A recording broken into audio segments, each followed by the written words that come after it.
छन छन की सुनो छनकार, ये दुनिया है काला बाजार, ये पैसा बोलता है। हालांकि ये गाना बहुत कई साल पहले लिखा गया है, लेकिन यदि मौजूदा हालात अगर देखे जाएं, खास तौर पे जो एयरलाइंस है उसके संबंध में, तो ये गाना बिल्कुल सटीक बैठता है। और जो मौजूदा हालात बने हुए हैं उसके बाद एक पल के लिए तो बड़ी अफसोस सा हुआ कि आखिर हम किताबों में क्या पढ़ते गए और हमें क्या पढ़ाया गया। बात कर रहा हूँ मैं काला बाजारी की। अक्सर हमने किताबों में यही पढ़ा था कि यदि कोई सामान है उसको हद से ज़्यादा कीमत पर बेचा जाए या फिर उसको स्टोर करके रख लिया जाए ताकि डिमांड बढ़ जाए, या और भी किसी अन्य कारण से वो अति कीमत पर बेचा जाए, तो उसे काला बाजारी माना जाता है। या फिर इससे मिलता जुलता ही कुछ हमने अक्सर पढ़ा है, या फिर आम इंसान की समझ में यही बात आती होगी। बात करें अगर एयरपोर्ट्स की, तो ये बात किसी से छुपी नहीं है किस तरह लोग एयरपोर्ट्स पर फंसे रहे और क्या क्या दिक्कतें उन्हें आई, किस तरह हाहाकार सा मचा गया।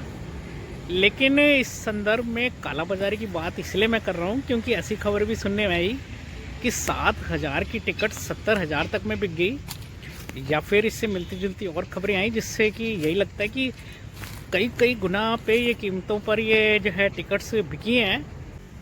अब सवाल ये उठता है कि क्या ये काला बाजारी नहीं है, और यदि ये काला बाजारी नहीं है तो काला बाजारी होती क्या है।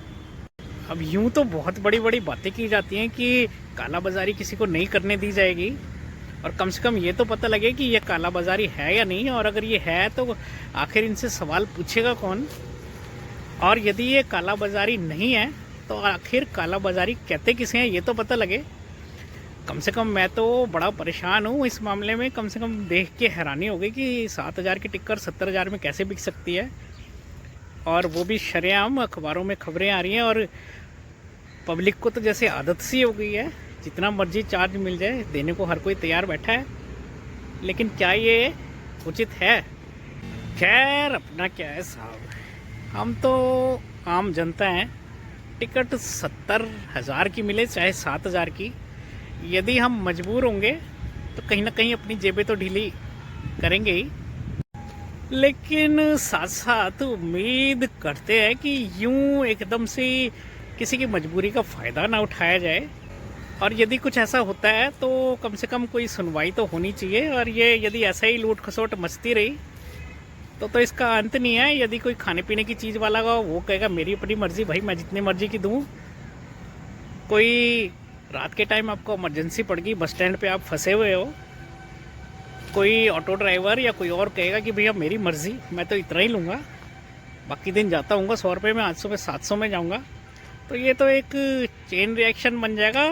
तो उम्मीद करते हैं इन हरकतों पे थोड़ी लगाम लगे, और यूँ बार बार ऐसा सुनने को तो ना ही मिले। धन्यवाद।